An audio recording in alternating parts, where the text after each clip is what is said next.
Olá, um grupo de exilados brasileiros em Paris, o escritor Godofredo de Oliveira Neto, nosso entrevistado de hoje, está relançando o romance Amores Exilados, onde conta uma saga terrível, cheia de constantes necessidades de mudanças e de intensas pressões do medo. E este é o tema de nossa conversa. Na dica de leituras, outras necessidades de adaptação na análise dos romances A Maldição de Ondina, de Antônio Cabrita, e Rei Negro, de Coelho Neto. A gente conversa agora com Godofredo de Oliveira Neto.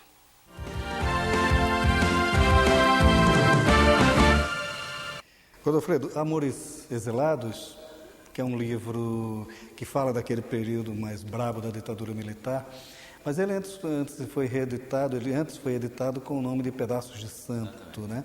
Quer dizer, o que há de diferente entre essas duas edições? Eu acho que é interessante relembrar, quer dizer, a razão dessa troca de título, quer dizer, é um pouco, porque há um filme para ser lançado a partir desse livro, que se chama Amores Exilados. Então, eu acho que o Benjamin tem uma explicação assim, quando ele falava da arte sendo reproduzida. Ele dá aquele exemplo da bomba atômica, que primeiro, quando saiu a foto da bomba atômica em Hiroshima, o título era O Bombardeio de Hiroshima. Num segundo momento, aquela foto passou a ser o cogumelo atômico, porque mudam as visões, né, da recepção da obra. Então, esse título está ligado com essa problemática. É um título que dá bem conta também do enredo. Ele foca menos na ideia do pedaço de santo, que é um dado essencial dentro do enredo, né? E acho que foi uma combinação também com a editora. Eu fiquei muito feliz, assim, que foi uma parceria, uma ideia pensada juntos, e saiu assim com Amores Exilados. Agora, há uma referência de que essas pessoas teriam existido, né? Ou pelo menos foram baseados em fatos reais. Quer dizer, como foi esse diálogo entre ficção e realidade no livro? É um grande problema. Quer dizer, a literatura, o compromisso da literatura é consigo próprio, né? É só com ela. Mas se também se estender para outros domínios como a história, a política, etc., tanto melhor. Então, no caso aí do Amores Exilados, ele tem a extração histórica baseado em fatos absolutamente reais, num momento absolutamente real, com descrições muito detalhadas, que cria justamente a ilusão realista, né, que então dá estudado, e pelo menos até agora onde a gente saiba, assim, um dos poucos, se não o único livro que tem como ambientação o universo dos exilados brasileiros na Europa, basicamente em Paris, né? Se passa em 73 o livro. Quer dizer, então ali realmente você vê no livro todas as atuais tendências, aliás, do governo, seja na imprensa ou do poder brasileiro, assim. Você vê aquelas lutas intestinas que já prenunciavam os partidos políticos de hoje, no início como tendências, que depois as cisões que aconteceram. Então você vê todo o leque político do Brasil de hoje realmente estava ali. E é um momento, quer dizer, esse momento obscuríssimo, extremamente grave, né, da política brasileira, de uma política de terra arrasada, quer dizer, tem uma ideia para lembrar as pessoas, porque a gente vai... de certas disciplinas, sociologia, eram abolidas do ensino médio, do ensino superior, eram coisas que você hoje, pensando assim, você não acredita que possa ter acontecido isso. Quer dizer, então ali a história é que os dois são dois exilados da mesma célula, do mesmo partido, do mesmo aparelho, e, quer dizer, extremamente racionalizados, né, porque, claro, foram torturados aqui, expulsos, etc. Então a cabeça muito fria, o pé muito no chão. Mas quando entra em cena a ideia do amor, aí essa racionalidade fica turvada pela emoção. Então aquela conhecida, né, aquele conflito entre razão e emoção, que chega a atrapalhar a visão social da luta, etc. E aí as ansiedades todas dos dois, quer dizer, os dois disputam a mesma mulher, né? Essa insegurança num país estrangeiro se confronta com a segurança é uma francesa, no caso, da mulher francesa, que está num outro ritmo de vida e que acha que é um certo atraso a concepção brasileira, e os caras dizem, bom, a elite pensante brasileira, politicamente falando, se achando, e subitamente se confrontando com um cotidiano de vida que seria muito mais avançado do que eles próprios, esses militantes, pensavam que estivessem veiculando. E também a sensação, quer dizer, dessa insegurança de você estar distante e não saber se a tua proposta de luta é abraçada por todos os brasileiros. Quer dizer, essa sensação de rejeição, quer dizer, de isolamento, né?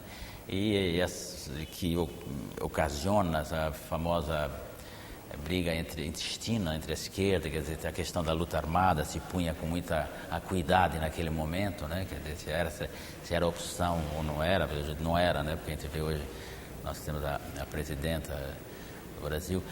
Então, mas esse é um grande ponto. No diálogo dos três, né, da francesa com os dois brasileiros, surge praticamente três culturas, três países, né? O Catarina, o baiano e a francesa, né? Quer dizer, como também que se entrelaça no romance essa tríplice cultura, digamos assim? Isso é um dado extremamente importante, porque realmente está posto ali, quer dizer, aquela união dos dois brasileiros, ela subitamente, em função da disputa do amor, quer dizer, da disputa da mesma mulher, ela se cinde em dois pedaços culturais, quer dizer, forçado através dessa briga, quer dizer, ou seja, a Bahia e Santa Catarina, quer dizer, então, duas culturas brasileiras, mas forma um mosaico, esse é o Brasil, na verdade. Só que ali, naquele momento, há uma certa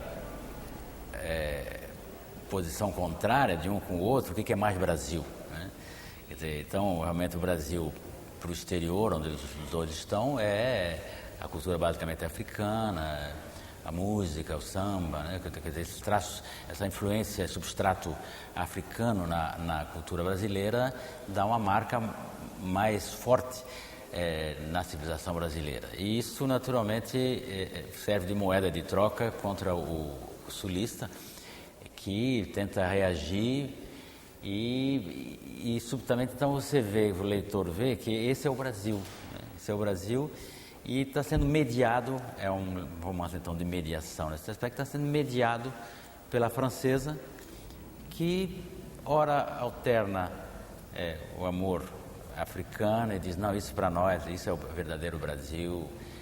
Ora ela joga para Florianópolis, onde ela viveu e conheceu um descendente de Cruz de Souza e diz, mas lá também é o Brasil. Enfim, então eu acho que é uma maneira de olhar o Brasil. Então, de fato, são três culturas. E acho que isso foi um dado importante para o Brasil dos anos 80, de lá para cá. Esses exilados todos que voltaram, eles voltaram, quer dizer, com uma cultura um pouco alterada. Quer dizer, a questão da função doméstica, por exemplo, do homem, porque eram mais homens que mulheres, né, os exilados. Quer dizer, essa relação homem-mulher, né, houve um crescimento positivo, né, que talvez foi alimentar essas várias tendências que acabaram criando partidos políticos via esquerda, partidos políticos diferentes. Quer dizer, a questão da valorização imediata das chamadas minorias na época, que eram os homossexuais, os negros, os índios, as mulheres. Isso, quer dizer, a solicitação imediata na volta do Brasil, do reconhecimento dessas minorias, que não são minorias, mas que chamadas assim, imediato também em forma de partido. Quer dizer, que havia uma outra visão, que era quando o socialismo chegar, não haverá essa diferença e todos serão iguais, não vai ter exploração de mulher por homem, não vai ter, enfim, é uma tolerância. Então,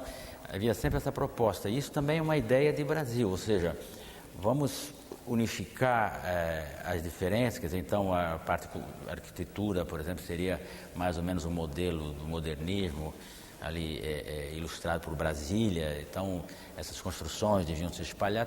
Era uma visão um pouco forte. Eu conheci isso porque certos dados de Santa Catarina, do Vale do Itajaí, por exemplo, através da esquerda não eram bem vistos, eram vistos como algo que não era brasileiro. Ora, você tem os italianos na região que chegaram em 1850, 1847, junto com escravos. A mesma coisa, quer dizer, os escravos também foram trazidos, também entre aspas, estrangeiros, né, no Brasil. Então, isso é um dado interessante, que aí subitamente no início dos anos 80, final dos 70, início dos 80, houve essa ebulição cultural que desembocou na vinda para o palco iluminado de forças que viviam na obscuridade, assim, né? Então acho que isso tem a ver um pouco, quer dizer, com essa discussão que está no livro, política lá, em relação à mulher, em relação ao sexo, em relação, enfim, ao prazer, o que faz com o prazer para políticos assim de extrema esquerda é um pecado, quer dizer, como é que faz essa relação? Essa coisa do ciúme é uma coisa, de dois marmanjos de cabeça feita, quer dizer, para ter ciúme, né? Quer dizer, que o confronto dessas culturas lá no exílio, ela está criando, o conflito está criando figuras inadaptadas para a volta. Né? Quer dizer, eu acho que uma das grandes discussões do livro é essa, né? Quer dizer, esses caras não serão os mesmos e eles não terão espaços aqui, né? E eles não estão percebendo isso. Adaptar os espaços aqui, mas fica difícil, fica exilado aqui dentro, de uma certa maneira, menos momentaneamente, mas um pouco essa sensação de ficar, quer dizer, de tentar se entender e se confrontar com o Brasil desejado, o Brasil real. Quer dizer, eles aí optam por do ponto de vista ideológico e conceitual, acabam optando, um pouco a revelia, mas acabam optando por uma frente mais ampla, frente essa que eles abominavam quase do ponto de vista político, que eram organizações de extrema esquerda. Essas frentes amplas eram vistas como um concílio, uma conciliação entre a chamada alta burguesia, enfim, então também, do ponto de vista político, uma tentativa de adaptação a essa nova realidade e, aparentemente, essa realidade passa por uma repactuação com a sociedade brasileira, né? Quer dizer, o entendimento de que ela é tudo isso. Então, no caso que nós levantamos aí da diferença cultural entre Bahia e Santa Catarina, quer dizer, na verdade, isto é o Brasil, é esse mosaico que é o Brasil. E essa é a riqueza do Brasil, essa o que o Brasil tem de maravilhoso, né? Dessa mescla, essa mistura. Então, também, politicamente, também há essa proposta que parece que é a francesa que ensinou, não porque ela fosse didática politicamente, que ela não era politizada assim, mas por um pragmatismo no dia a dia, dizendo, vocês estão malucos, que história é essa? Parece vive na Idade da Pedra ou quê? Não, enfim, essa briga dos dois. Agora, há uma coisa curiosa também no livro, porque, por estar falando de exilado, o livro ele poderia ter tido um tom